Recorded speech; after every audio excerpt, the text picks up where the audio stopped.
ሰላም ሰላም ውድና የተከበራችሁ የገቢ ዩቱብ ቻናል ተከታታዮች እንዴት ናችሁ? ደህና ናችሁ ወይ? እኔ ያለው እግዚአብሔር ይመስገን። እናንተ እንዴት ናችሁ? የኔ ውዶች የምትወዱ የምወዳችሁ እንኳን በሰላም መጣችሁ። ደህና ናችሁ ወይ? ተጠፋፍተናል። ሁላችሁንም የሀገሬ ልጆች ከልብ ከልብ አመሰግናለሁ። የምታበረታቱ ያው እኔ ብዙም የሚጠቅም ነገር ሰርቼ ሳይሆን እናንተ እንዳድግ እየለፋው ነውና እናንተ እያበረታታችሁ ነው። ከልብ አመሰግናለሁ። እግዚአብሔር ያክብርልኝ። ዛሬ ይዤላችሁ የመጣሁት የአንድ የእህታችን ታሪክ ነው። አረብ ሀገር ቆይታ የገባች እህታችን ናት እና 14 አመት አረብ ሀገር ቆይታ የገባች እህታችን ናት። እሷ ይሄን እስኪ በእኔ ህይወት ውስጥ የተከሰተው ነገር ሌሎችን ሊያስተምር ይችላል። እስኪ ሼር አድርግልኝ፣ ለእኔም የሚጠቅመኝን ነገር ኮመንት ሊጽፉልኝ ይችላሉ እና እስኪ ሼር አድርግልኝ ብላኝ እኔም እሱ ሼር ላደርግላችሁ መጣሁ። ጠቃሚም ነገር አለው ትምህርትም ይሁን። እስኪ እናንተም ምክራችሁን ለገስ አድርጓት እና ኮመንት ስለምታነብ ጻፉላት። እና እህቴ ባለትዳር ነኝ። ወደ ሀገር ከሀገር ቤት ወደ አረብ ሀገር ስመጣ ወንድምና እህቶች አሉኝ። እናትና አባቴ ግን በህይወት የሉም። እነሱ ደግሞ ባሌን አይወዱትም። እኔ ደግሞ ባሌና እኔ ብዙ ደህንነትም ጥሩም ክፉም ነገር አብረን አሳልፈናል። ከዛ እኔ ከሱ ሲሄድ ሁሌም እነሱ እንደዚህ ነው እንደዛ ነው ይሉ ነበር። እዛ እያለሁም አይወዱትም። አሁንም አረብ ሀገር ከመጣሁም ስለሱ ክፉ ብዙ ሰው ያወራኛል። እኔ ግን እሱ ስለምወደውና ስለማፈቅረው ክፉ ነገር አያደርግም ብዬ አምኜው ነበረ። ከዛ በኋላ ስራዬን እንደዛው ቀጠልኩ። ወር ብር እየላኩለት ብር ያጠራቅም ነበር። ከዛ በኋላ ቦታ ገዛ። ቦታ ሲገዛ ከዛ ደግሞ ቤት እሰራለሁ ብሎ ይህን ቤት ስለምፈልግ እፎይ ብዬ የማርፍበት ቤት ስለምፈልግ እሺ እያልኩ በወር ብሩን እልካለሁ። ከዛ በኋላ ግን ያሰብኩትና ያገኘሁት የተለያየ ሆነ። 14 አመት ሰርቼ ከዛ ወደ ኢትዮጵያ ስገባ እሱም ሳልገባ በፊት ትንሽ የባህሪ ለውጥ እያየሁበት መጣሁኝ። ግን በሂደት እሱ በጣም ተለወጠ። የሆነ ስደውልለት አያነሳም። እሱ ሲፈልግ ብቻ እኔን ማግኘት ጀመረ። ሁሌም ኦንላይን አይገባም። ሲገባም ሲፈልግ ነበር የሚያናግረኝ። ለምንድነው ስለው ስራ ቢዚ አድርጎኛል፣ እባክሽ አንቺ ደግሞ ሰውን አትረጂም ይለኝ ነበረ። እኔም ደግሞ ምን ሆኖ ነው ናፍቆት ይሆናል ብዬ ዝም አልኩት። ከዛ በቃኝ። ካሁን በኋላ ጤናም ሳጣ አረብ ሀገር ውስጥ ስራም በጣም ይበዛብኝ ነበረ። ከዛ በኋላ ስራም ሲበዛብኝ ጤናዬንም እያጣሁ ሲሄድ ከዚህ በኋላ በቃኝ። ወደ ሀገር ገብቼ እድሜም እየሄደ ነው። ጸበልም ሄጄ ጤናዬን አይቼ ከዛ በኋላ ወደ እንትን ልጅ እወልዳለሁ እድሜንም እየሄደ ስለሆነ ብዬ እመጣለሁ ሳልለው ኤርፖርት ደርሼ ደወልኩለት። ከዛ ስደውልለት ስልኩን አነሳና ሰላም ሲለኝ መጣሁ እኮ አልኩት። ግን እሱ የሆነ የደስታ ስሜት ሳይሆን የሰርፕራይዝ ላድርገው ብዬ ነበር። እሱ ግን የድንጋጤ የጥላቻ ፊት ነበር ያሳይ በድምፁ ራሱ። ከዛ እሺ ብሎ ዘጋብኝ እንደመጣሁ ስነግረው። ከዛ መልሼ ስደውልለት አያነሳም።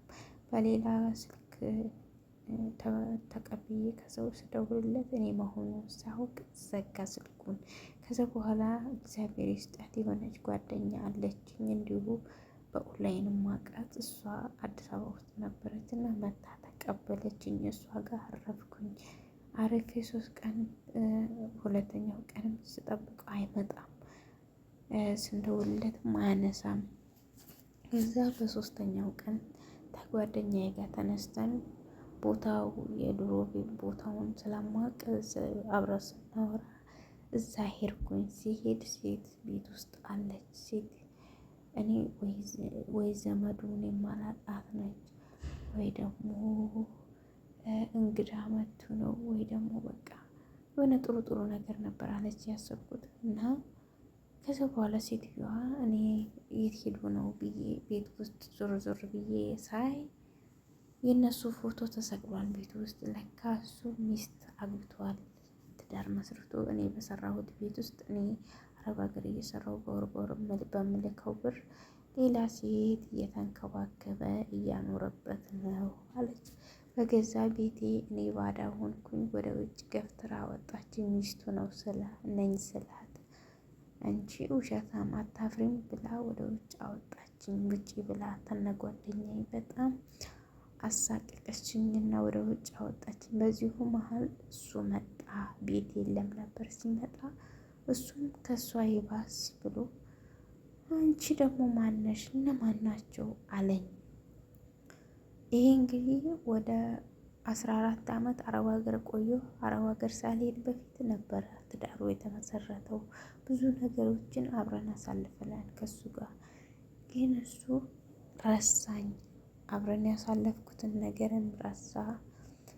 እሱ የጣፈጠው የኔ ብር ከሌላ ሴት ጋር ማጣጣም ነው።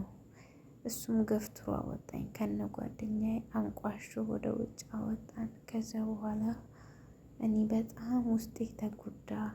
ማመን አቃተኝ። ህልም መሰለኝ። ህልም በሆነ ጥሩ ነበረ፣ ግን ጥሩ ጓደኛ ነበረችኝ እና ከዛ በግድ ደጋግፋኝ ወደ ቤት ራሴን ስቼ ወድቄ ነበር አለች። የረሳሁት ነገር እሱም እንደዛ ሲለኝ ብዙ ነገር ሲናገር ማቋቋም አቃተኝና ወደቅኩኝ አለች። እና ጓደኛዬ ውሃ ደፍታብኝ ምናምን ከዛ ነቅቼ ይዛኝ ወደ ቤቷ ገባች። ከዛ በኋላ ትንሽ ሰንብቼ ራሴን አረጋግቼ ፍርድ ቤት ከሰስኩት። ስከሰው አልቀርብ ሲል ፖሊስ ያዘው እና ታሰረ። ከዛ በኋላ ወንድሙ ሙሉ በሙሉ ብር የነሱ ጋር ነበረ እና እኔ ብር የለኝም እጄ ላይ። የአንድ ወር ነው የሁለት ወር ብቻ ነው። በሱ እቃ ገዛዛው እና መጣሁ እንዳለ ብሬ ወር በወር ለሱ ነበር የምልከው። ጎረቤትም ዘመድም ታይ እሱ እንደዚህ ሴት ይወዷል እንደዚህ ነው ሲሉ አልሰማም ነበረ። አንዳንድ ጊዜ ሰው የሚል ነገርንም ብናመዛዝን ጥሩ ነው እና በኋላ ላይ እኔ እሱ ሲታሰር ወንድሙ ብር ከፍሎ አወጣው ከእስር ቤት ሲወጣ። ከዛ ይቅርታ ብሎ እዛው እስር ቤት እያለ ሚስትዬ ከቤት እንድትሄድ አድርጓል።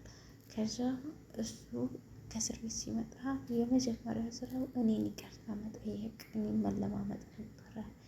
ከዛ በኋላ በጣም ሲያስቸግረን ጓደኛ ይቅርታ አድርጊለት ትወጂዋለሽ አይደለም ስትለኝ በቃ ብዙ ልመና ሰው ሲመጣ ምናምን በቃ እኔም ከበደኝ። እኔም በጣም ነበር ምሳሳለት።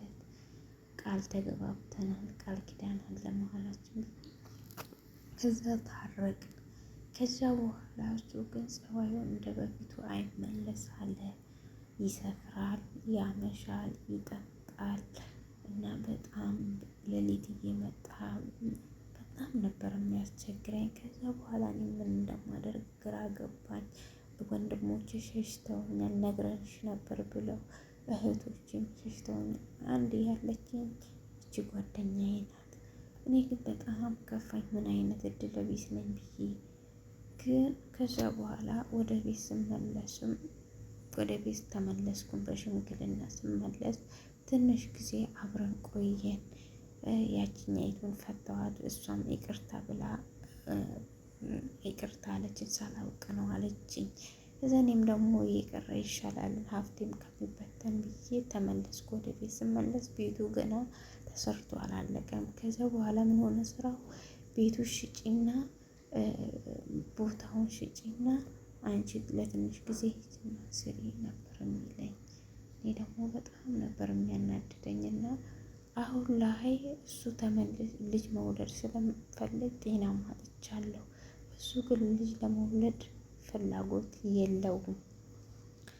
አሁንም ደጋግሜ ስጠይቀው በተደጋጋሚ ቦታውን ሽጪን ቤቱ ሲሰራ ከባንክ ተበድር ያለው ቤቱ በባንክ ብድር ተይዟል፣ ተመልሰሽ ሂጂና ስሪ ነው የሚለኝ። እኔ ደግሞ ጤናም ስላጣሁ ልጅ መውለድ ነው የምፈልገው።